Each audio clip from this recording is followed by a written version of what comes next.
Arxiv deganda ko'z oldimizga chang bosgan xonalar va qog'oz tutayotgan xodimlar keladigan davrlar ortda qoldi. Bugun Arxiv agentligida o'tgan yig'ilishda sohaning naqadar tez o'zgarayotgani raqamlarda isbotlandi. Asosiy e'tibor shaffoflik va tezkorlikka qaratilgan. Tarixiy asarlar va noyob qo'lyozmalar to'liq raqamli formatga o'tkazilmoqda. Arxiv agentligi tomonidan o'tkazilgan yillik hisobot tadbirida aynan mana shu masalalarda nimalar qilinayotgani haqida sarhisob berildi. Ma'lumotlarga ko'ra, ko'plab mahalliy tadqiqotchilardan tashqari 24 ga yaqin xorijiy tadqiqotchilar aynan Arxiv agentligida saqlanayotgan tarixiy asarlar bo'yicha ilmiy tadqiqotlar olib bormoqda. Bugungi kunda 9-asrdan boshlab hujjatlar 2 million saqlov birligidagi to bugungi kungacha 2 million saqlov birligidagi hujjatlar saqlanib kelinmoqda. Ushbu hujjatlarni saqlovini ta'minlash, ularni raqamlashtirish, arxivga tashrif buyuradigan ilmiy tadqiqotchilar bilan ishlash, umuman arxiv O'zbekiston Milliy arxiv xodimlarining malakasini oshirish va o'z navbatida eng asosiy mavzulardan biri bu bizga murojaat qilgan fuqarolar, ya'ni o'sha MyGov.uz platformasi orqali murojaat qilgan ijtimoiy huquqiy mavzudagi so'rovlarni bajarish yuzasidan amalga oshiriladigan ishlar, arxiv hujjatlarining saqlovini ta'minlash va jamlash manbasiga kiritilgan vazirlik va idoralar bilan ishlash. Umuman hujjatlarni raqamlashtirish yuzasidan amalga oshirilgan ishlar yuzasi bo'yicha biz keng ma'lumotlar berib o'tdik.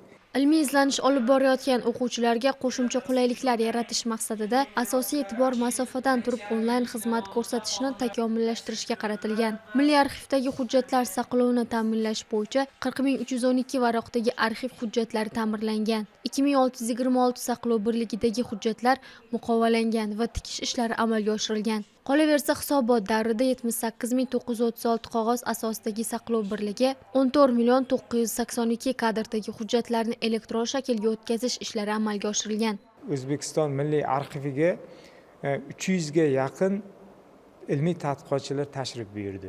Ushbu tadqiqotchilarning xursandchilik bilan aytishimiz kerakki, nafaqat o'sha qo'shni davlatlar, balki o'sha rivojlangan Angliya, Amerika Qo'shma Shtatlari, Fransiya, Yaponiya, Rossiya, Italiya kabi davlatlardan ham ilmiy tadqiqotchilar tashrif buyurgan.